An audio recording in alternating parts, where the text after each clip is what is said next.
today we're going to have a presentation by Dianna on conversations that catalyze complex change, which we're all, in, and we're in it for the long term.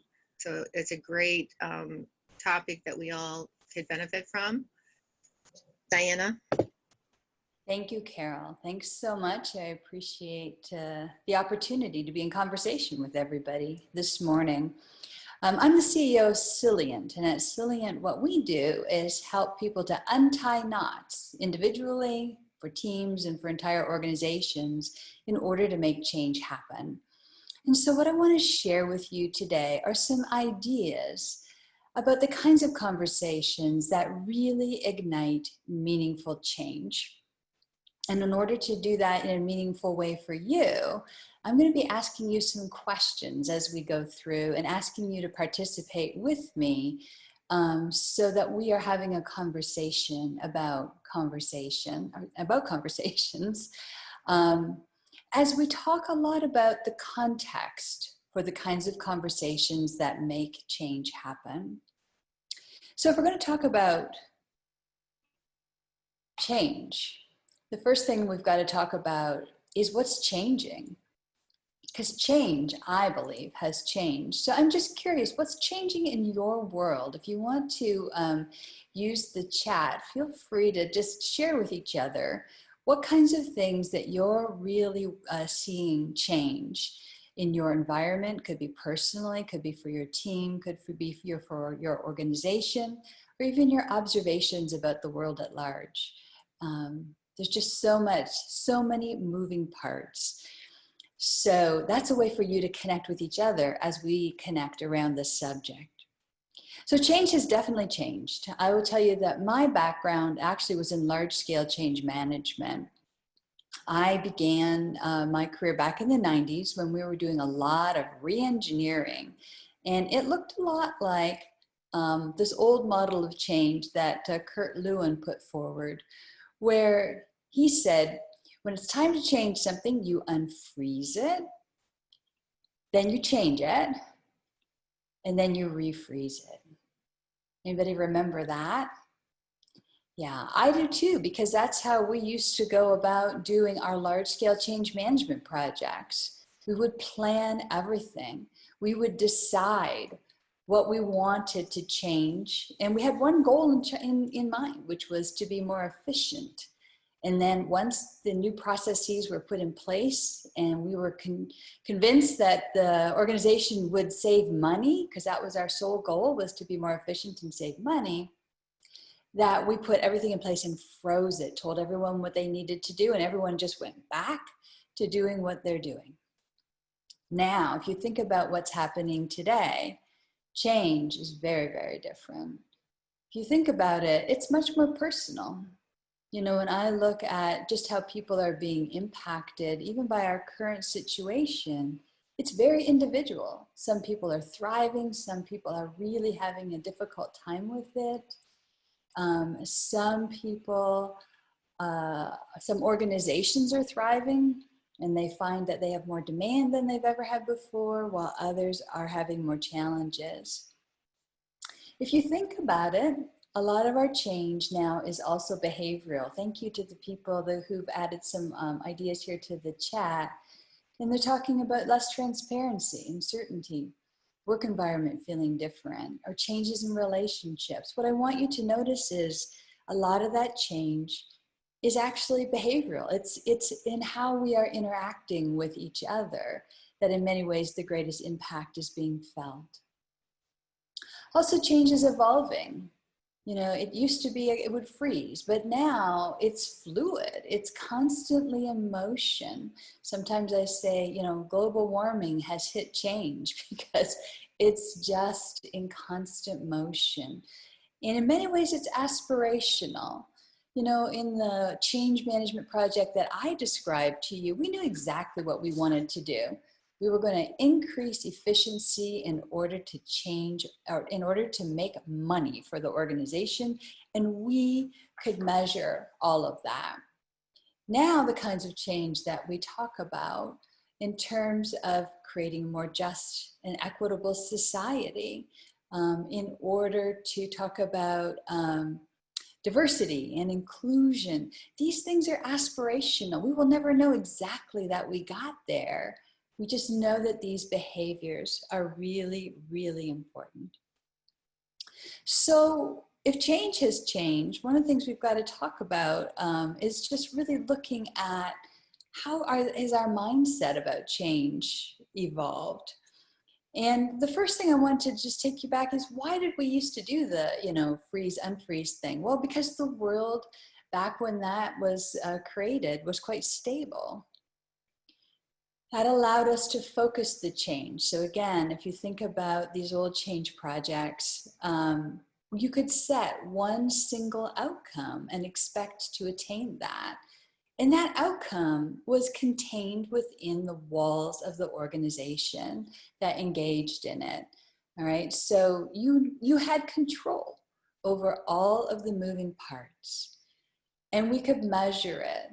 We knew that we were attaining the change that we had said we were going to accomplish, because it was really easy to measure the amount of revenue that we were savings. Now, change is completely unpredictable. All right, how many of you have started into one change only to get blindsided because something else was happening? And in this way, it's also very multifaceted. It used to be change could happen within a division or an organization, and now it's going to cross many, many lines. It's really increasingly rare that a change of any significance happens in a bounded way. If you think about it now, most of the changes, whether we're changing the business structure, whether we're reorganizing one more time in order to try to, move more quickly, in order to respond to changes in the environment in a more timely way, it's going to cross many different boundaries. And increasingly, those boundaries are even outside of the organization. If you think about the amount of government regulation that some people or organizations are dealing with right now, or even the influence of social media, when people demand change, it's not from within the organization, but it is outside of it. And all of this needs to be taken into account when we are considering how we're going to change something. So increasingly, change is actually a perception. It's less about measurement and more about how people perceive how an organization is behaving, how others are being treated, whether things are fair, whether things are equitable. There are certain measures that point towards these things. Ultimately, our change is really more about how people perceive what is actually happening, which makes for a very interesting environment to change in. So if you think about it, change we used to think about more like a machine, like something that we could fix, that we could focus on, decide what was wrong and fix. And now change is much more like a network that we need to actually influence and evolve. By the way, feel free at any point, if you've got questions about anything that I am sharing with you, I would love to respond to those. So I'll keep going in sharing these thoughts with you, but if you have any questions, please feel free to chime in. So let's ask about, how do you actually change a machine? If you want if a machine is not working, what's the first thing we do? We analyze it, right? We take it apart, we look at the pieces, we decide what's wrong with it. Then we focus on what we think is broken and we fix it. Even when we were doing the re-engineering, that's exactly what we did. We went in and we scoped it and we asked, where are the opportunities for change here? We focused on them. We made a list of the things that if we changed them, we could be more efficient. And then we fixed them. And then we left the organization to maintain them and ultimately to update them later. And our thought was that the main change was the mechanics of the machine of the organization, and we just plugged people back in. We honestly didn't think too much about how they needed to change. We assumed they would just adapt to the new machine. So what happens though if we take this kind of approach to a network? What happens if we try to analyze it and find what's wrong and fix it? Well, what happens is people get pretty frustrated because you can't actually get your arms around all of the things that are changing. There's a lot of finger pointing because everyone's expecting someone else to do something differently. And this is, I think, where a lot of the conversation about whether people are accountable comes from. It's the combination of trying to fix something like it's a machine when it's actually a network, and we want people to be accountable like they could when it was stable and structured and contained. And increasingly, it's hard for anyone to be able to get their arms around almost anything of significance and be able to have control over it. By the way, our old leadership styles are still based on this mechanistic, machine-based assumption about the role of a leader. And so when when our leaders are trying to fix things and fix people and it's not working, fingers get pointed at them too. And that's what's leading to a lot of the frustration. And ultimately, I think it leads to us having a very difficult time changing things. And that is because human behavior, of course, is really, really complicated. Why people do the things that they do is very different than why a machine does what it does.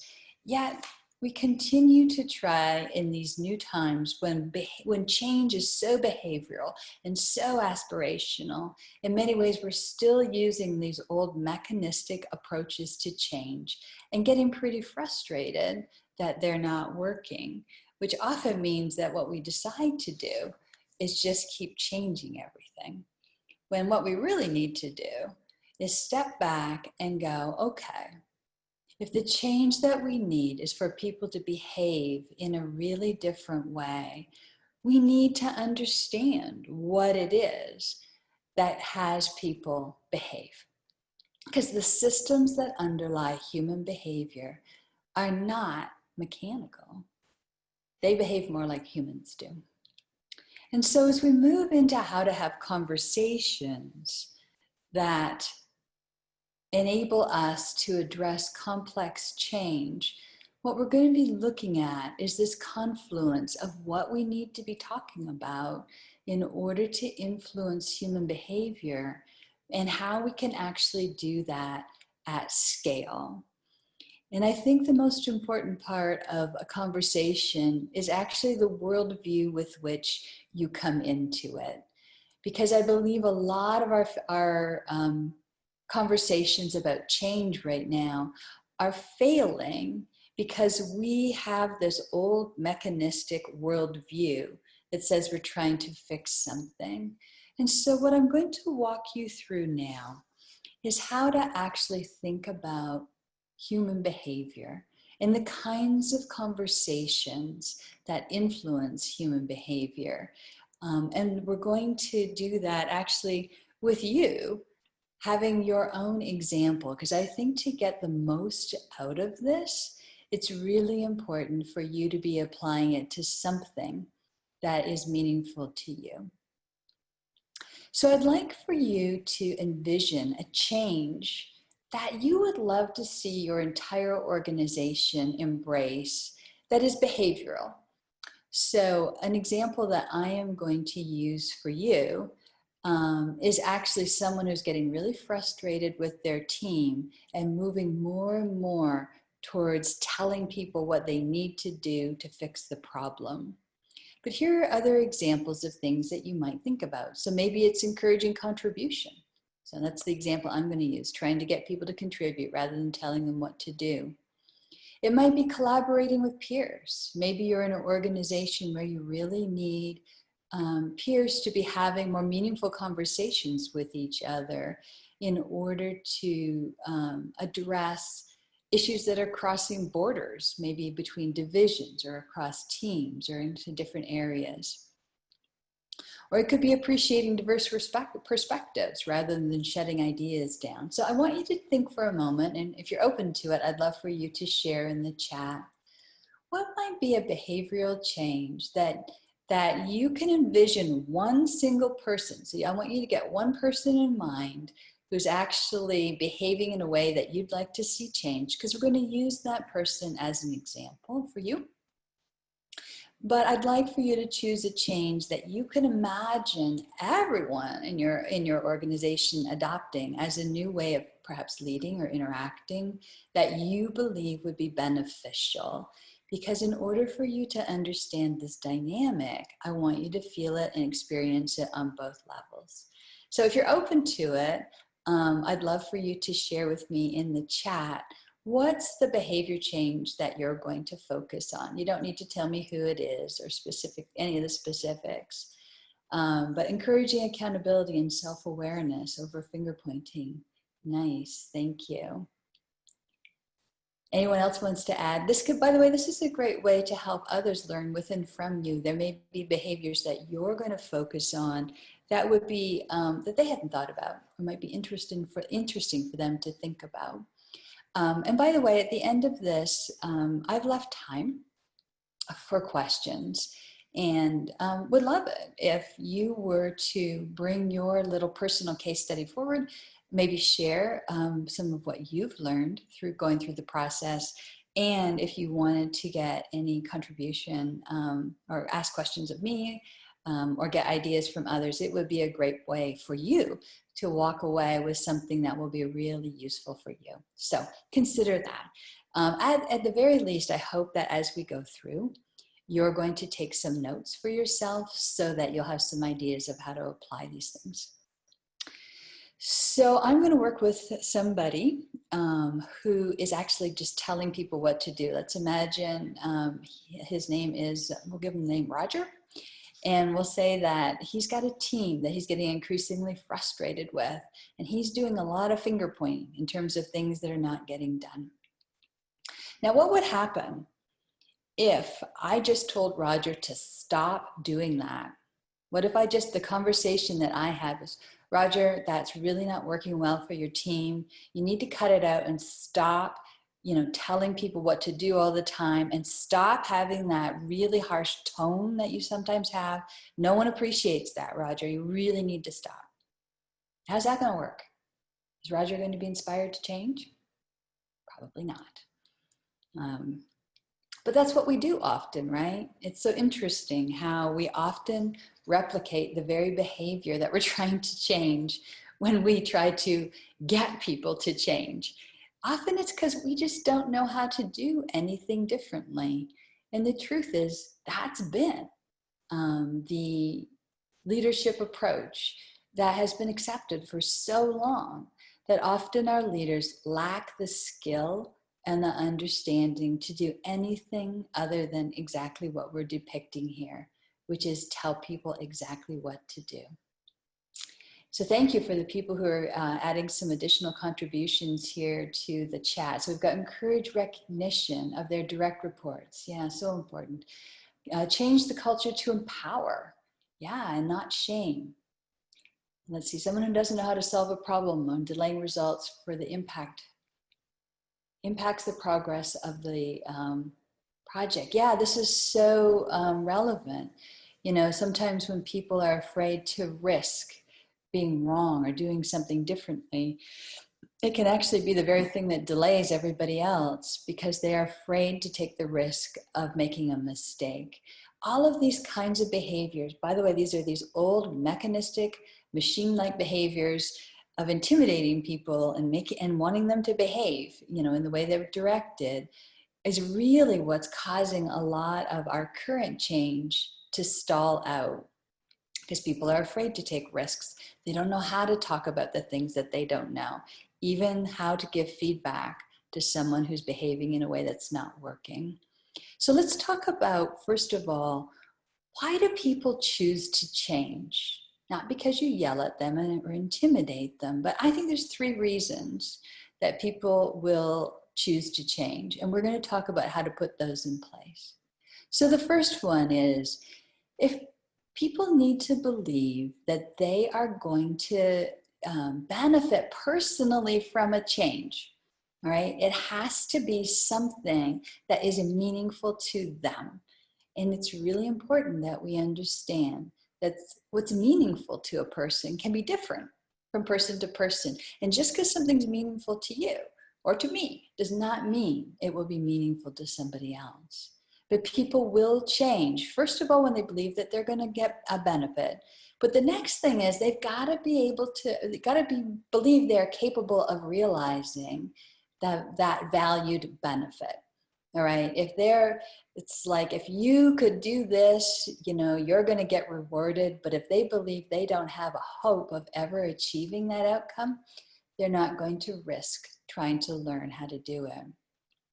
And the last thing is they have to be rewarded for the behavior. So if people actually risk and change, but don't receive the reward or don't feel like they are safe in actually performing in the new way, they will go back to what feels safe.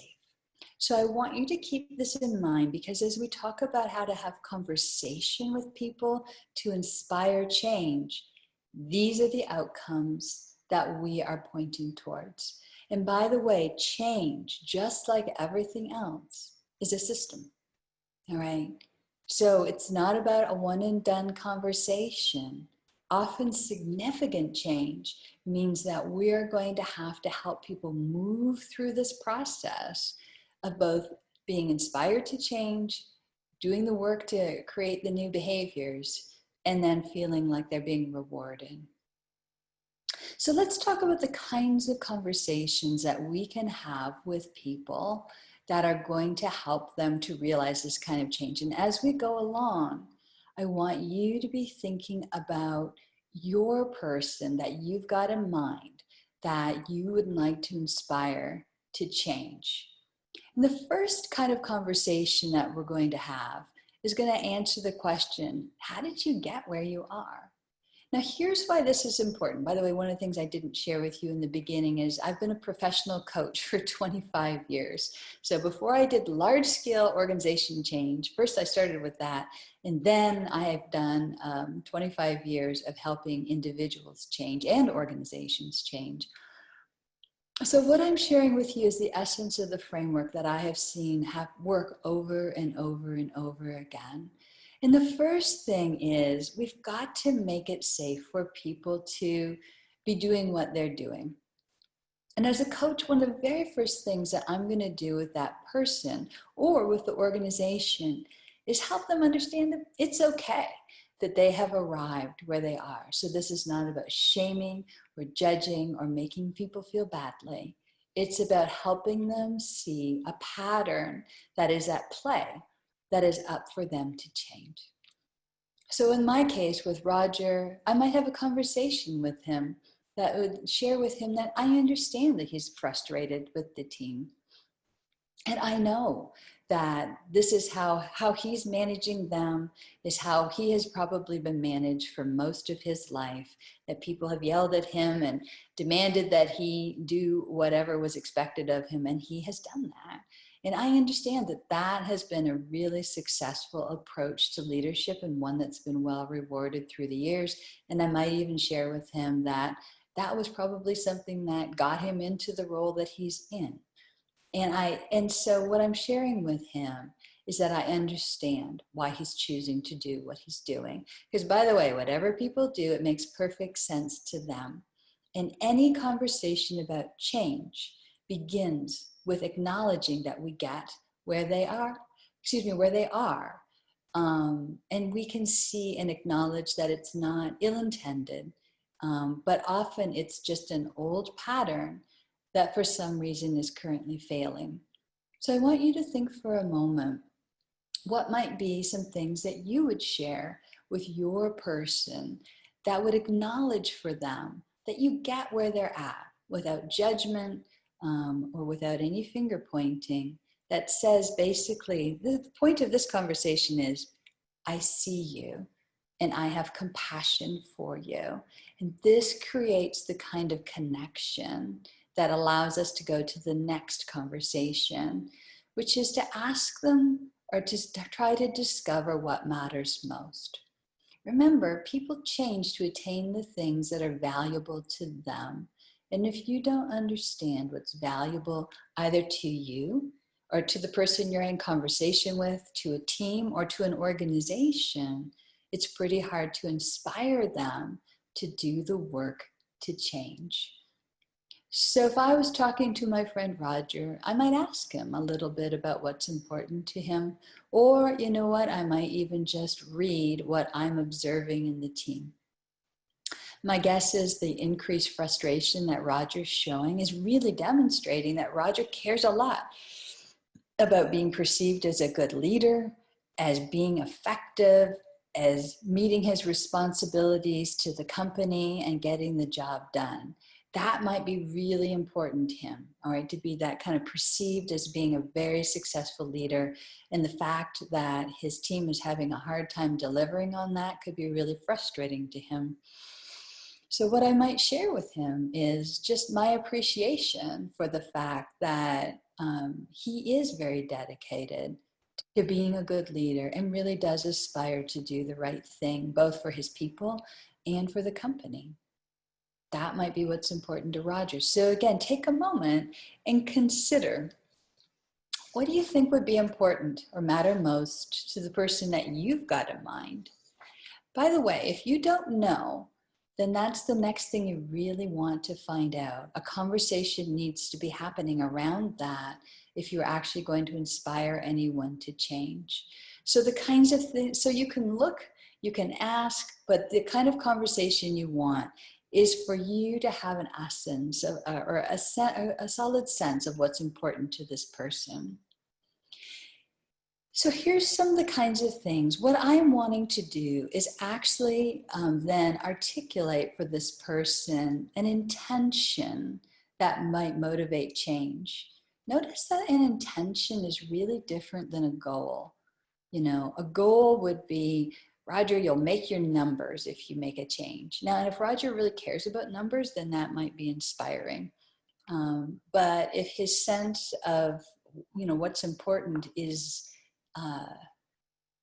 more heartfelt than that, which is typical, then we are going to have to set not just a goal, but an intention. So an intention is aspirational. It is typically serves a greater good.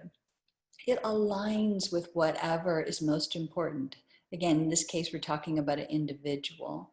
So as you're, and this can be, this conversation that you have with someone might be helping them or encouraging them to articulate what kind of outcome would really be motivating for them, or sharing with them a potential outcome that you envision they could attain if they engaged in the kind of change that you're talking about. These intentions are like the flag that we move towards. Okay, we don't always know exactly how we're going to get there, but it's like we've planted a flag in the distance, and it's something that we can use to calibrate towards as we go through the change process, because change never happens in a straight line, or pretty rarely. And human behavior almost never happens in a straight line. So we have to be able to look up and use that intention as a guide to see if we're getting closer. So that those intentions that do this well are meaningful to the person, by the way, not to you, but to them. It's conceivable. So it's something that makes sense. They can envision it, all right? It's something they can actually get a picture of. So in this case, I might say to Roger, I might ask Roger to envision, who would you be? You know, if you were like the kind of leader that you want to be, what would that look like? He's got to believe that he can get and attain that flag. It actually is something that's going to inspire him. So something that brings forward that kind of motivation that comes with inspiration. And it has to be in service in a way that's meaningful to him. So think for just a moment, what kind of intention might motivate your person? All right, the person that you've got in mind. What do you think would be really inspirational for them? By the way, so all of that we've just done here, this part, actually attains our first piece, which is that people feel like they will benefit from doing something differently. So all the kinds of conversations that I've just described actually meets our first criteria. All right, so by the time this conversation is done, this person should really believe that they are going to benefit by doing something differently. And if they don't, then you need to keep having conversation. I'll share with you that as a professional coach, when I was coaching senior executives, it could sometimes take a month or two of conversation to really get to the root of what kind of leader this person wanted to be and how it was really going to benefit them. But it's really worth having these conversations on any level, whether it's a team or an entire organization or just an individual, because once people, this is where the motivation to change comes from. All right, so the conversations that put this motivation in place are really, really important, and things that we'll be referring to throughout the change process. We will always go back to that flag of the intention for the outcome. So you want to plant it well and have whatever conversations you need to have for that to feel real and visceral and meaningful to whomever you're trying to inspire to change. So hopefully you've got a good intention. So for Roger, my intention that might motivate him to change would be that by doing something differently, he could continue to be a highly successful leader that can deliver results in a way that's meaningful to him. He's just going to have to look at how to do it differently.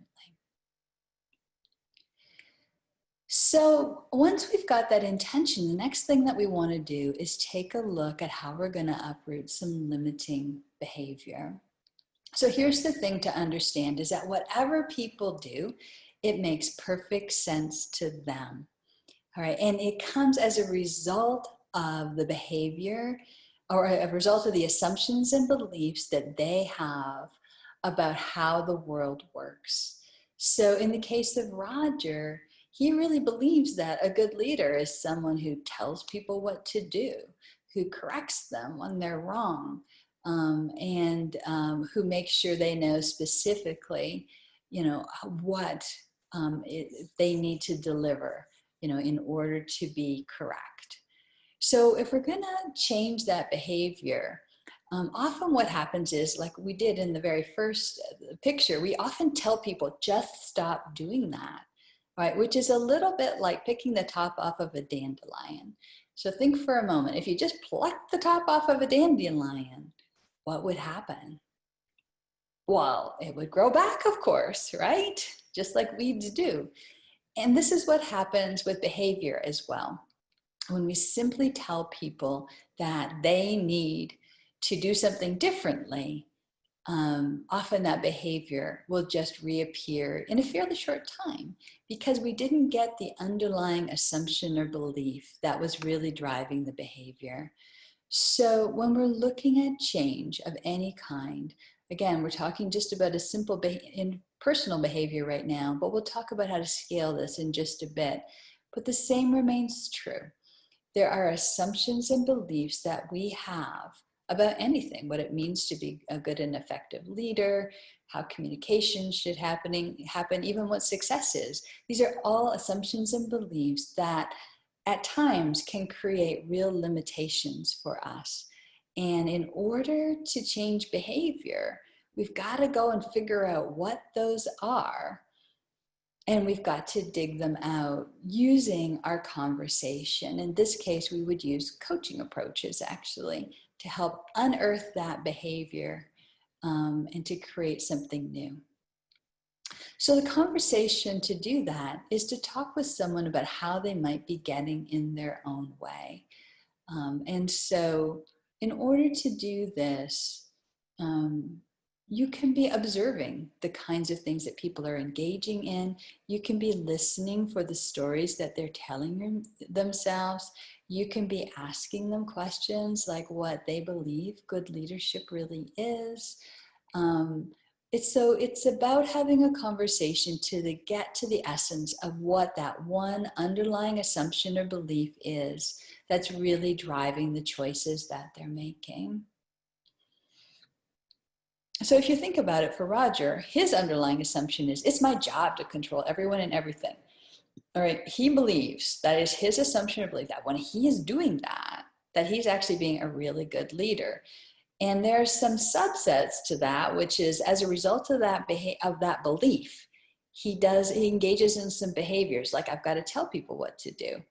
And it's okay if I get angry with them, or it's okay to use fear to motivate people, because that's a tool that I have to keep everything and everybody under control. And he's probably going to keep doing this, and because he believes he doesn't have a choice, that that's his job and he doesn't know any other way to do it. What I want you to notice, and this is one of the things that I discovered as a coach ages ago, is that often there's a single assumption or belief that is driving a whole series of behaviors.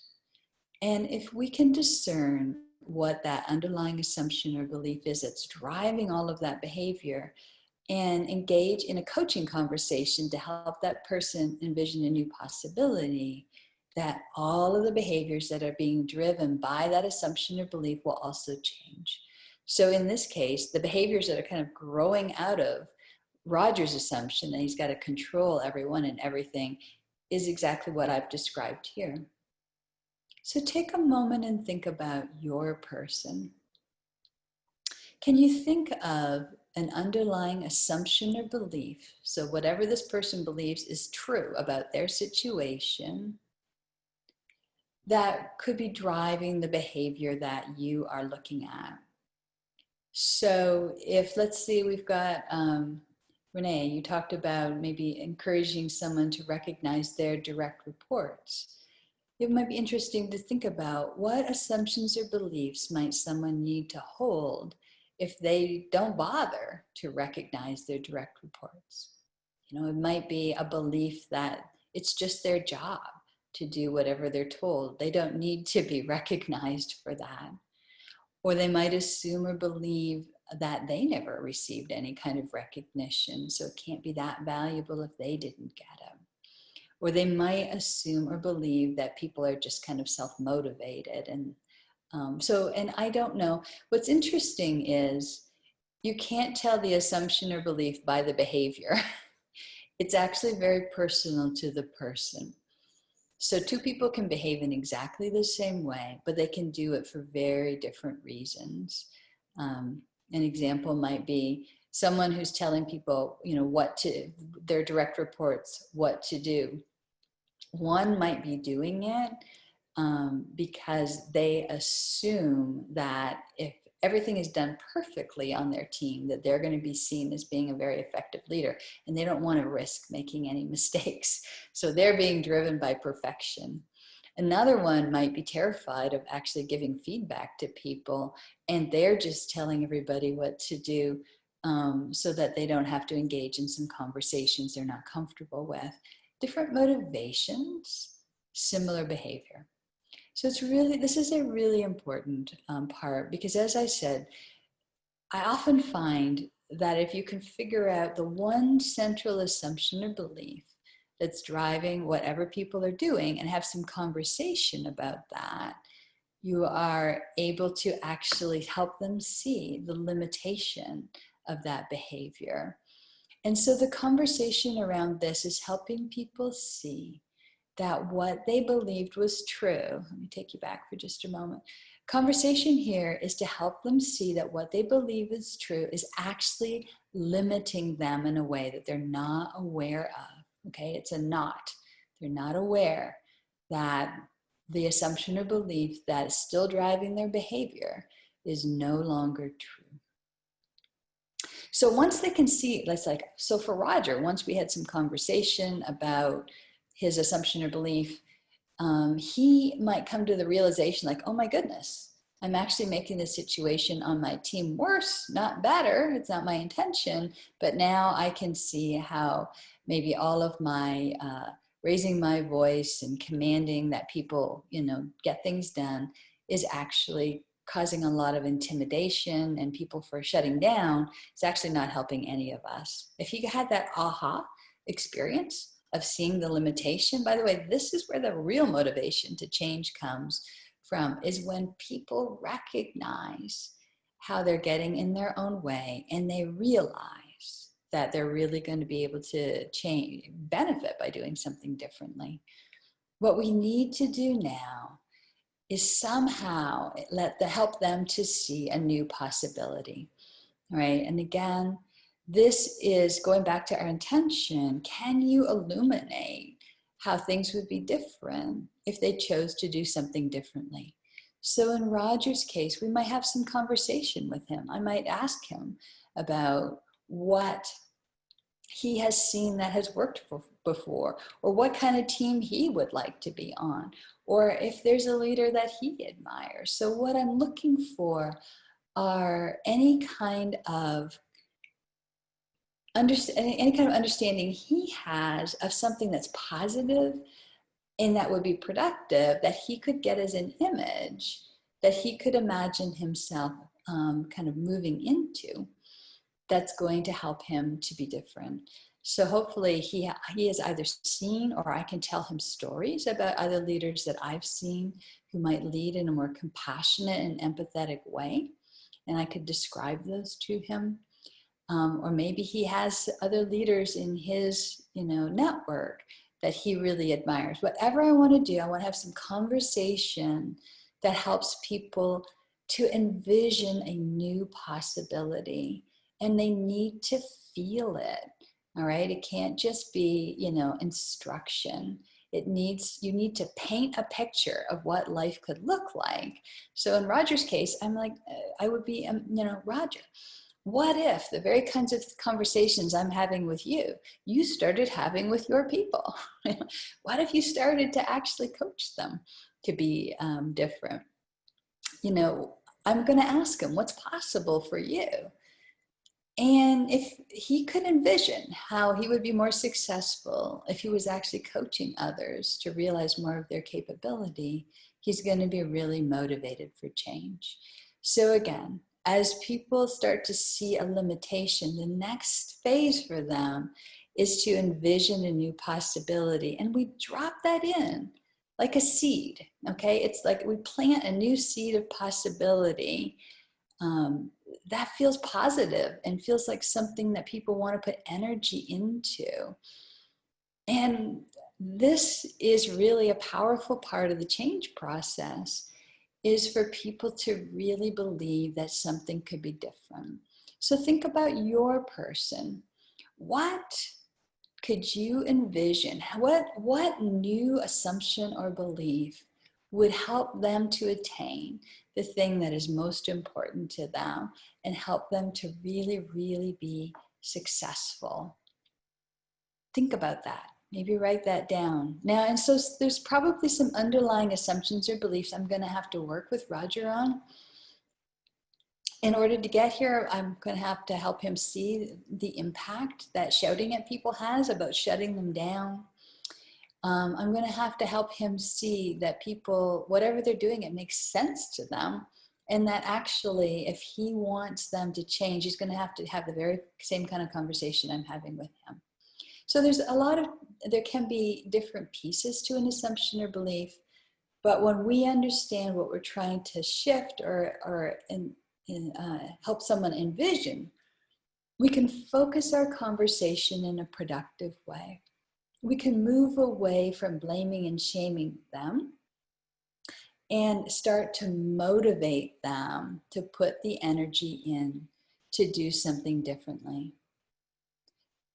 By the way, the bigger the change that you're asking someone to make, the more motivation they're going to need, the more you want to help them find some energy and excitement about the possibility of doing something differently. And once they can envision that, then our conversations are going to be around how do you actually realize that possibility, right? Just because we can imagine it doesn't mean that we can do it. And so the conversation becomes around how will we support people in order to be able to do this? Because if they cannot do it or don't believe that they can, the change is going to fizzle and die. And so this is where, as we think about complex change, what are the things that we need to shore up in order to make sure that people feel confident about in this case, the new behavior that they're engaging in? So take a moment for yourself and just think about your person. What do you think would be the conversation you might have with them about support that they would need, or the things that they might need to learn and how you could help them to learn it? So in this case with Roger, I might be talking with him about how to learn how to actually taking a coaching approach to these in the moment conversations to untie the kinds of knots that he's seeing in his team. So that's something I could coach him to do, or that's something he could go to a class, ideally a workshop on coaching, in the moment coaching, like we do at Cylient, in order to help that person gain the skills that they need to do whatever it is you're envisioning them doing. So take a moment and think about your person. What skills might they lack that would keep them from really fulfilling this vision that we have? And again, what's that conversation going to be about? It's going to be asking them how they feel about engaging in the change. It might be asking them what kind of support would be important for them to have. It might be asking how you can be helpful to them in continuing to support that process, and letting them know if it's appropriate, and this is someone that you are in a relationship where you could be of support, that you will be there to coach and help them. Here's what we want to do. The thing to know is, again, people are not machines, all right? You can fix a machine by just cranking something and, then it's all set. But for people, we actually have to, again, it's a network. And we have to build an internal network in our brains, all right? A new neural net that's going to support behavior. And that requires practice and repetition so that we can build more and more circuitry, right? The more connections, the more circuitry that we have, the more resilient the change becomes. So for any kind of change to last that is behavioral, we've got to be practicing that behavior over and over again. And we need to continue to take this coaching approach of what we would call untying the knots. So a knot is something that's not happening. If the person's not able to engage in the new behavior, well, we were going to want to help coach them or support them to take an action, to use coaching to reflect and to learn what to do differently, and then try again.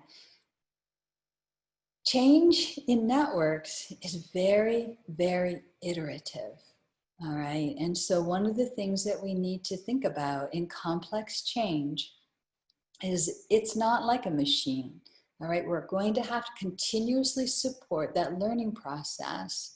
And that means being available and making the space for conversations that help people to stop and reflect and learn and then choose how to act again. This is so, so important in any kind of complex change, that we really leave the space for people to be able to learn from their day-to-day experiences, so that they're continuing to evolve what they're doing. And lastly, once this change is in place, we want to rejoice, we want to share, we want to celebrate, all right? Because behaviors that are celebrated and rewarded are the ones that will last. If we don't get a reward for doing whatever we're doing, we're not going to do that. So let me just stop for a moment. I took you through individual behavior change because I want you to understand the dynamic that we're drawn forward by intention, that the behaviors that we are shifting are based on assumptions or beliefs that are driving the choices that we're making, and that the process of building new skills and really reinforcing them is highly iterative and needs to be supported for it to last. We need to have that in mind because we're going to talk in just a minute about how to do this at scale. But let me just stop briefly and ask, any questions at this point?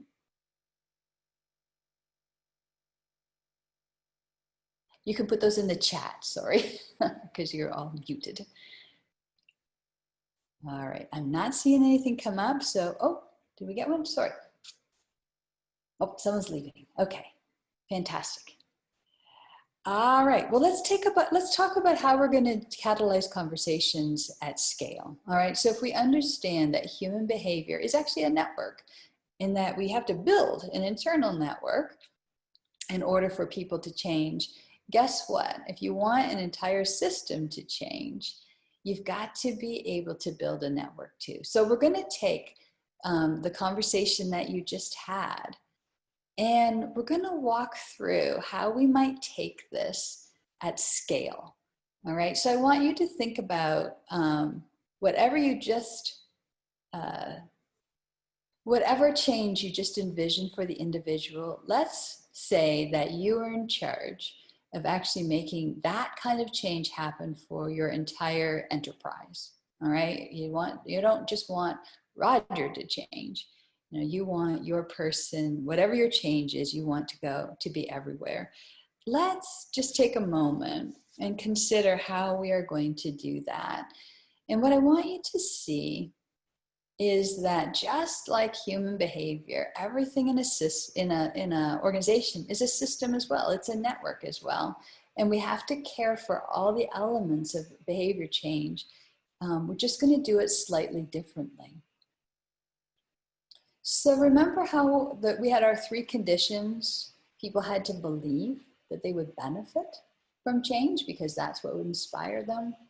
They had to believe that they were capable of attaining that outcome, which is where we rewired them and taught them some new skills. And then remember that we needed to reward them at the end and make it worth their while to reinforce that work. When we do this at scale, we still need to be taking care of all 3 of those elements. We're just going to be doing it in a different way. So let's walk through what that would look like at scale. So inspiration, how do we inspire an entire organization to change? Well, we're going to have to set an intention, but this time it's not just for an individual.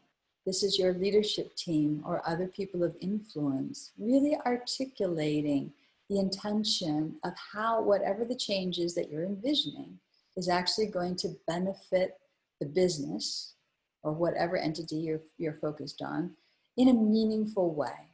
So our conversations with those leaders needs to be, how do we surface and articulate that? And how are they going to share that information in a meaningful way? And it's got to include what's in it for me, for everyone.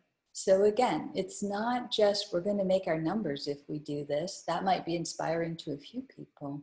We need to have a well-rounded story that's going to help people to see how they will benefit by risking making this change. And so the conversations that we're going to have with these leaders and others is to tease this out so that it becomes a shared story. That, by the way, confers safety. People will not change if it does not feel safe to do so. All right. And I think one of the riskiest things we ask people to do when we change systems is that leaders tell people what they need to do differently, but they don't engage in the change themselves. And we have to ask ourselves, we hear that over and over again, but I want you to stop and ask, what's the not there?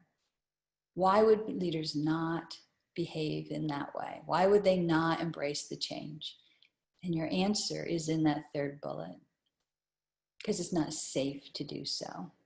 Probably the riskiest place for people to change is at the top of the house. So if your job is to inspire behavior change across any entity, you've got to make it safe for the people who are of the greatest influence to be able to safely change, so that they can role model for others what that looks like. All right? Because it has to be safe for everyone, particularly for the people who are setting the tone and sharing the story. And I think we often don't acknowledge how risky it is for senior leaders to change. Then we have to talk about rewiring.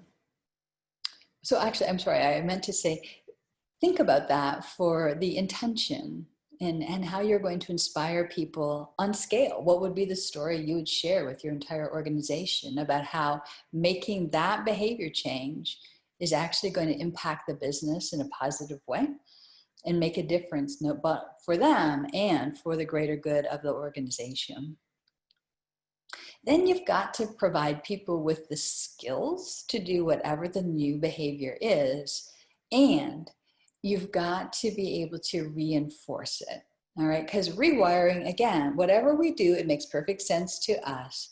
And any kind of behavior requires a new neural net.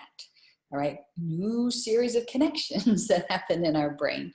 And, we all know that just going to one training class does not wire up enough of a neural net. It might inspire people.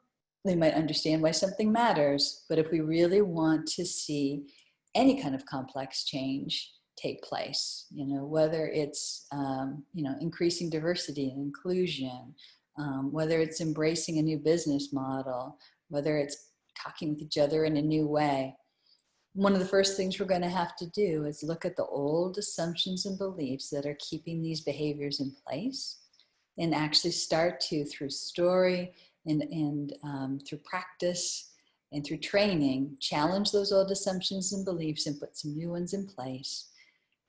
Have people learn the skills that they need to really feel confident about doing something differently. And you've got to develop an ecosphere of support. When I say an ecosphere of support, I really believe that people learn best by learning with and from each other. And so it's, how are you going to build out connection points that people can go to where they can practice and try things in new ways. And you want to be that to encompass the most important elements of this new behavior change that you're looking to get. So if you think about this, how could you get people in the business to reinforce not only the story, but the practice of this? How can you make sure that people are seeing around them others who are behaving in this new way too, whatever your new piece is? And that is going to actually give people the belief that they can attain the benefit that we've been pointing towards. And then lastly, you've really got to give thought to how are we going to reward these changes for people. So often when I see people try to instill behavior change, what I notice is that the people who engage in the new behavior, in our case, often a coaching-based approach to leadership, they're not rewarded for doing that. In fact, sometimes people feel quite at risk doing that because they look around and they see people using old approaches to leadership getting ahead. Or they look up and they don't see their leaders that are actually engaging in these kinds of behaviors themselves. So when we think about how we're going to send the message that whatever we are trying to change matters, we want to be recognizing the people who engage in this change. This can be done in so many ways. It can be done by rewarding them, with promotions. It can also just be by highlighting them in your social media. It could be anything that is of value in the system within which you find yourself. So you might think about, how would you reward people for engaging in the kind of behavior that you've described? We want them to rejoice. We want them to be happy. We want them to celebrate. It's really, really important. Your brain, our brain, will keep doing anything that it gets a reward for, all right? So I think the thing to really understand, and one of the points I'm trying to make is, I don't care how big the system of change is, it's all happening in human brains, okay? And we have to understand that human brains need to be motivated. They need a network of connections in order to choose to change, and our brains will do what they get rewarded for doing, and they will ignore or move away from the things that they get punished for. So scaling human behavior is really just taking the core principles of behavior and really using them in conjunction with each other, but in a very similar way. And in fact, the more that we keep it similar, so that we keep repeating that same pattern of inspiring, of training and reinforcing and then rewarding, when that is repeated on an individual basis, on a team basis, on an entire enterprise-wide basis, change catches on.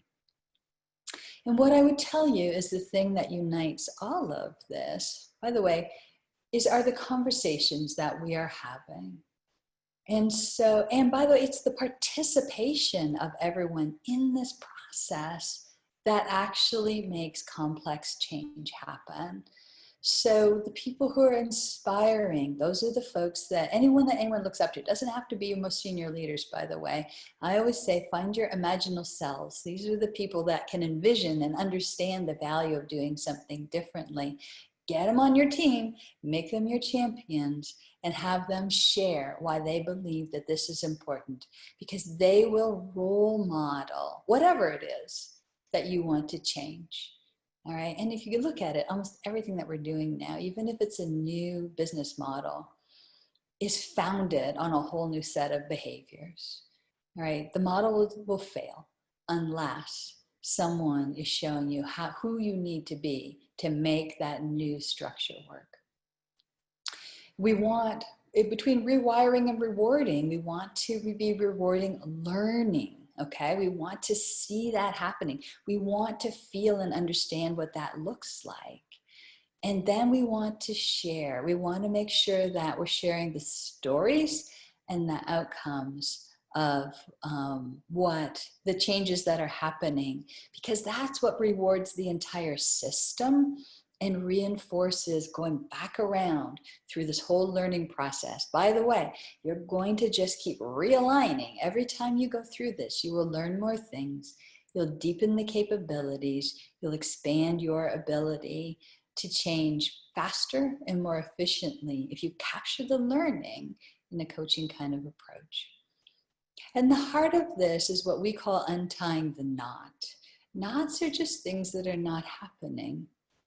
And what we do at Cylient is teach people how to actually take a coaching approach to recognize that when something's not happening, there's just something that's stuck, someone's not aware of, maybe they have a concern about. And when we approach that in conversation from a place of compassion with the intention of helping someone see a new possibility, that's what unleashes the potential for change. So it's really important to understand that change happens in conversation. And regardless of the kind of change that you need to make, you've got to approach it in a system. Now, one of the challenges that I often run into professionally is when I try to explain this to people, they're really cool. Organizations think it's great to actually invest a tremendous amount of time, effort, resources in making technical changes. Think about the last major upgrade that your organization went through. Maybe you put in an ERP system or changed out, a legacy other system of some description, or you rewired your entire business model. How long did that take? How many people were involved? What were the expectations? That it would be perfect the first time around? Probably not. How many millions of dollars were invested? That's just to change a machine. Human behavior is far more complex, yet often we don't approach changing the system of humans in a way that really honors the requirements of changing a network. And so what I would encourage you to think about as you're thinking about complex change in your organization is to think of it as a system, to think about who else you need to bring into that system in order to make the change happen.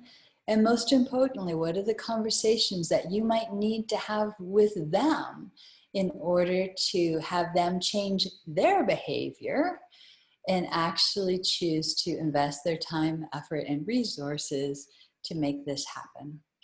Because the ROI of any kind of change is going to be greater if both the human system and the technical system evolve together, right? And that evolution is going to happen in conversation. Even if the conversation begins with why the human system needs to be treated in a very different way. Because when we can connect through conversation, we can envision new possibilities, and we can discover where our knots are that are keeping us from moving forward and untie those knots by focusing on igniting the kinds of insights that inspire people to change. So I hope that going through this process has helped you maybe take this concept of complex change, think about how to engage in conversation, to begin to put the pieces in place to approach this in more of a network perspective.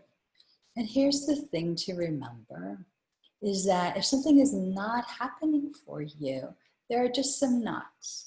All right. And when we take a coaching, and whether it's people not getting that that's important or not wanting to make the change, just anything, whenever we encounter a knot, we want to get curious about what the underlying assumption or belief is, help people, just repeat this process. What I just described to you today, anytime you run into a knot, whether it's an individual knot, a team-based knot, or an organization-based knot, the premise of the change is the same. You've got to rewire how the person sees the situation and have them feel inspired to do something differently in order for them to join you. I hope that this has been helpful. What I'd like to do now is open it up to questions. Probably the best thing to do is just to have you put those questions into the chat. I would be happy to share with you anything that would be helpful to you in taking the concepts that we've played with today and have you put them to practical use in your world. Is there anything I can help you with?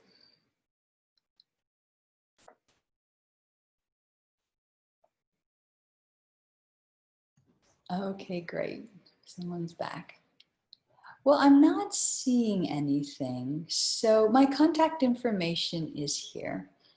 If I can be helpful in helping you to find the knots that might be keeping your conversations or complex change from moving forward, I would be happy to be in conversation with you and give you some coaching, a little conversation about how perhaps to approach that complex change in a way that's going to ignite the kind of insight to make it happen. So please feel free to reach out to me if I can be of service to you. So thanks for joining today. It's been good to be with you. Bye for now.